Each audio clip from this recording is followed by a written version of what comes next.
Bonjour à tous et bienvenue dans cette vidéo. Et aujourd'hui, nous allons traiter le sujet de l'hypersensibilité.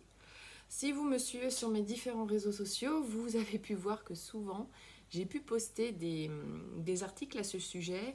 Et notamment, il y a très peu de temps, je vous ai fait un petit article qui parlait de moi, de mon hypersensibilité, de ce que ça pouvait provoquer chez moi et comment je le vivais.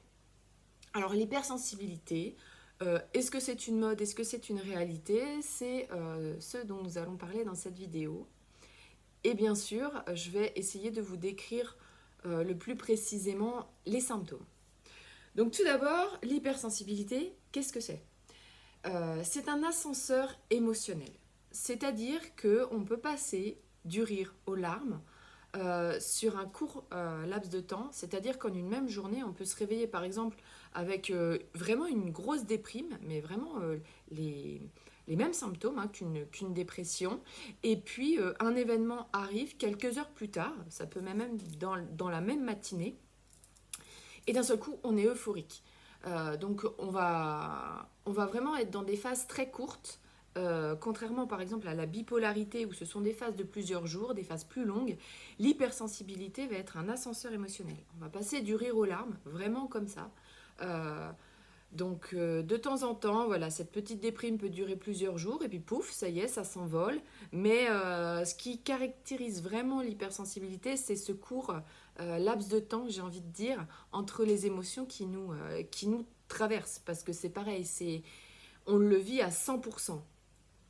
On n'est pas à moitié triste, on n'est pas à moitié heureux. C'est vraiment des pics émotionnels très très puissants. On peut descendre très très bas et on peut monter très très haut avec l'hypersensibilité.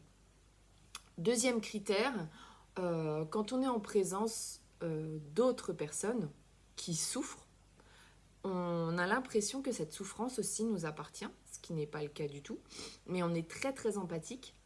Je dirais même empathique plus plus plus. C'est-à-dire que quelqu'un va venir nous raconter ses malheurs. Voilà, ça peut être un ami ou ça peut être. D'ailleurs, j'ai précisé, c'est que c'est pas que nos amis qui viennent. On attire tout le monde. La petite mémé du coin qui, oh, j'ai mes douleurs, nanana. On attire ces gens-là. C'est-à-dire qu'on a une telle empathie, les gens dès qu'ils nous voient, ils se disent, ah, je vais pouvoir me confier à elle. Et puis nous, on n'a pas envie parce qu'on sait qu'on va tout prendre.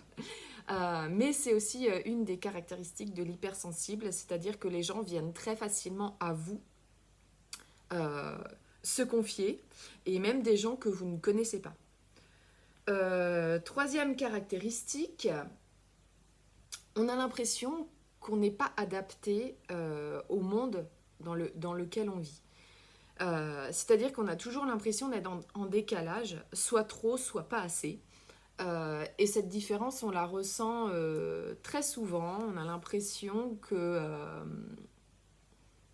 les gens ne nous comprennent pas. Euh, mais c'est vraiment, quand je dis ne comprennent pas, c'est vraiment quelque chose de très profond. C'est-à-dire qu'avec ces ascenseurs émotionnels, les gens souvent se disent oh, elle doit avoir des problèmes d'hormones, voilà, ses règles. Alors ça, on l'a entendu je ne sais combien de fois. C'est une femme, donc c'est normal. Alors quand c'est un homme, c'est un petit peu différent. Mais quand c'est une femme, vraiment, on subit ça. La remarque t'as tes règles ou t'es mal. Voilà. Comment vous dire? Elle doit être mal baisée celle-là. Ça, c'est des remarques de la société. Et ça, c'est quelque chose dont on souffre et on le subit. Et on a toujours l'impression de devoir redescendre de notre petit nuage, en fait. C'est ça, pour rentrer vraiment dans la vie, dans la matière. Parce que nous, les hypersensibles, euh, alors je dirais pas qu'on est des rêveurs, parce que ça peut s'apparenter à de la rêverie, mais on est déjà dans un monde, si vous voulez, où voilà, il y a la bienveillance, il y a l'empathie, les vrais hypersensibles, parce que attention aussi, hein, je trouve que c'est un mot qui ressort beaucoup et, Et c'est quelque chose qui est mal catégorisé. Même si j'aime pas mettre dans des petites cases, il faut faire attention comment on utilise aussi les mots. C'est-à-dire que avant, la bipolarité s'appelait la maniaco-dépression, pardon. Maintenant, on l'appelle bipolarité. Mais il faut vraiment être vigilant avec les mots qu'on emploie et comment on catégorise en fait les personnes hypersensibles. Parce qu'il y a des gens qui vont être très empathiques, mais c'est pas des hypersensibles. Il y a des enfants qui vont être très turbulents, mais c'est pas des hypersensibles. Et c'est vrai qu'on a tendance à vouloir toujours ranger dans des cases, alors que voilà, ce n'est pas le cas du tout. L'hypersensibilité, c'est quelque chose qui est très complexe à vivre, même pour l'hypersensible en question, parce que comme je vous disais, cet ascenseur émotionnel, on se lève le matin, on a la patate, on est super à fond, voilà, on se dit je vais faire plein de choses, j'ai plein d'idées, etc. Et puis arrivé midi, ça peut être tout l'inverse parce que on a entendu une chanson qui nous a fait pleurer, parce que on a croisé la voisine qui a perdu son petit caniche, et puis ça faisait voilà 18 ans qu'elle avait son caniche et elle est en larmes. On va regarder, je sais pas, notre série préférée, et puis notre acteur, celui qu'on préfère, je sais pas, se prend une balle ou se sépare de sa copine. Ça va vraiment être des petites choses, enfin, tellement, comment dire, anodines pour les autres, qui nous vont vraiment nous toucher au plus profond. On a vraiment l'impression de le vivre. Et cette caractéristique d'hypersensible ne doit pas, je pense, être utilisée ou collée comme une étiquette voilà, pour ranger quelqu'un dans une case. Parce qu'en plus, l'hypersensible ne peut pas se ranger dans une case. On est tellement borderline. J'ai envie de dire, même l'hypersensible est un peu incontrôlable. Il ne sait pas, je vous dis, il se réveille le matin, il a la patate, il a le sourire, il va super bien. Et puis, voilà, l'après-midi, il peut être au fond de son lit, quoi. Donc, c'est vrai que c'est bien de le savoir, c'est bien de le reconnaître, parce que déjà, ça nous rassure vis-à-vis de nous. Moi, c'est vrai que beaucoup plus jeune, je me disais, bon, ben, je dois avoir quelque chose à régler, hein. Je suis allée voir un psy, j'ai pris des traitements, voilà. Et puis un jour, je me suis réveillée et je me suis dit, mais c'est peut-être pas ça la solution. Peut-être que la solution, c'est qu'il va falloir que je m'accepte comme je suis et puis essayer voilà, de faire mon chemin et de comprendre ce qui se passe.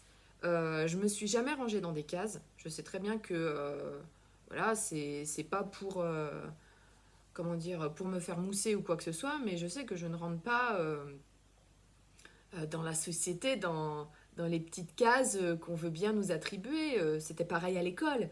Je veux dire, quand je tombais sur des professeurs avec qui ça passait pas du tout, j'avais pas des bonnes notes. Et puis quand j'étais avec des professeurs où on s'entendait bien, où il y avait un autre échange, où il y avait voilà, vraiment une complicité d'apprentissage, ben voilà, j'étais la première de la classe. Et je veux dire, quand on a sur vos bulletins, voilà, ne s'intègre pas aux autres élèves, très mature pour son âge ou trop mature pour son âge, on commence voilà, à se poser des questions sur soi-même et puis à se dire, bon, ben, oui, là, je sens bien que je suis pas, comment dire, je suis pas alignée avec les autres. J'aime pas dire au même niveau parce que j'ai l'impression de me définir comme supérieure et c'est pas le cas du tout. Pour moi, il n'y a pas de supériorité ou de sous, comment dire, de sous-classe. Tout le monde est unique, tout le monde a des choses à travailler sur soi, tout le monde est capable de se réaliser. Voilà, alors souvent en plus on me dit oui mais toi tu as des dons, ça doit être plus facile et tout. Non, moi j'ai pas de dons. Moi voilà, j'ai découvert que j'avais du magnétisme, j'ai découvert que j'étais médium, j'ai découvert et je l'ai travaillé. Je me suis acheté des bouquins, j'ai fait des formations et j'y travaille encore. Je veux dire, à chaque fois que j'ai une consultation, c'est un exercice pour moi. C'est vraiment un exercice, c'est un apprentissage parce que je rencontre des personnes, c'est tous les jours différent. Et comme vous êtes tous différents, je fais jamais deux fois la même chose. Donc ça, c'est très enrichissant. Mais ça, c'est encore autre chose. Mon hypersensibilité dans mon travail aujourd'hui me sert beaucoup à vraiment vous comprendre. À vraiment me mettre au cœur de votre histoire et à pouvoir vous apporter le meilleur. Mon hypersensibilité aujourd'hui me dessert dans la société parce qu'on est dans une société où, en plus avec le contexte actuel, euh, il y a des écarts qui se créent vraiment entre les personnes. Il y a des personnes qui vont être très virulentes, voire méchantes. Et puis de l'autre côté, il y a ce groupe de personnes bienveillantes, de personnes hypersensibles qui se rassemblent, qui se comprennent et qui sont contentes de se retrouver. Mais du coup, on est sans arrêt, j'ai l'impression, ramené dans la matière. Et j'ai vraiment cette image, vous savez, soit de pâte à modeler, où on appelait ça la pâte à prout, je ne sais pas si vous avez connu, mais cette substance un peu voilà, de pâte gluante. Et on entre dans cette pâte gluante, dans cette matière, et il y a une résistance, il y a une résistance, il y a une résistance. Vous savez, comme quand on essaie d'appuyer dans un ballon de baudruche, quoi, et d'un seul coup, pouf. Et l'hypersensibilité, moi j'ai vraiment l'impression de la vivre comme ça, d'être sans arrêt dans cette tension pour rentrer dans la matière, et ce qu'on appelle aussi la troisième dimension, donc la 3D. Et là, on passe carrément sur de la 5D. Donc, vous voyez, la Terre monte en vibration et ces vibrations, maintenant, s'appellent la 5D. Dans cette 5D, les hypersensibles, les hyperémotifs, toutes les personnes se sentant différentes aujourd'hui, vont pouvoir carrément exploser et se rendre compte qu'il y aura de moins en moins d'écart en fait avec cette société, puisque on se retrouve de plus en plus, on accueille de plus en plus qui l'on est, et on arrive vraiment à tendre vers quelque chose qui va être voilà, beaucoup plus doux, beaucoup plus bienveillant, et que nous, on vivra beaucoup mieux. Si dans votre famille, vous avez un hypersensible, surtout ne cherchez pas sans arrêt à lui dire mais ce matin t'allais bien, tu te rends compte, voilà, ne contrecarrez pas ces émotions, accueillez-les.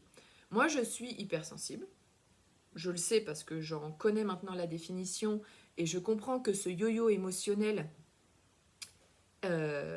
rentre dans la définition d'hypersensible. Et ma fille, ma plus grande, l'est aussi. Donc c'est-à-dire que moi je dois accueillir mes émotions à moi, mais en tant que maman, je dois aussi accueillir les siennes et les accompagner. Surtout pas les gérer, mais les accompagner.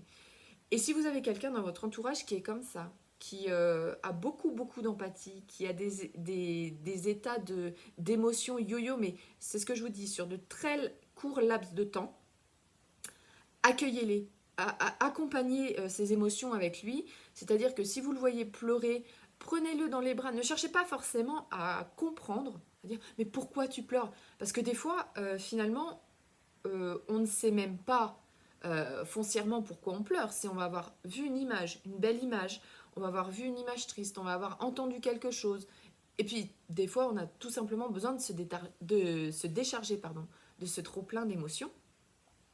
Et si on a quelqu'un sur qui poser, je montre l'épaule, mais j'allais dire si on a une épaule, voilà, sur qui s'appuyer, et juste la personne ne dit pas forcément quelque chose de positif pour nous, juste la personne nous permet d'accueillir ses émotions, c'est ça qui est le plus important chez l'hypersensible, c'est de se sentir accueilli et compris par son entourage, parce que souvent c'est très compliqué, et même aujourd'hui, moi à 32 ans, c'est très compliqué pour moi de me dire le matin j'étais au taquet, pumped up, et puis le soir, voilà, j'ai qu'une envie, c'est de rentrer dans mon lit et de plus parler à personne, quoi.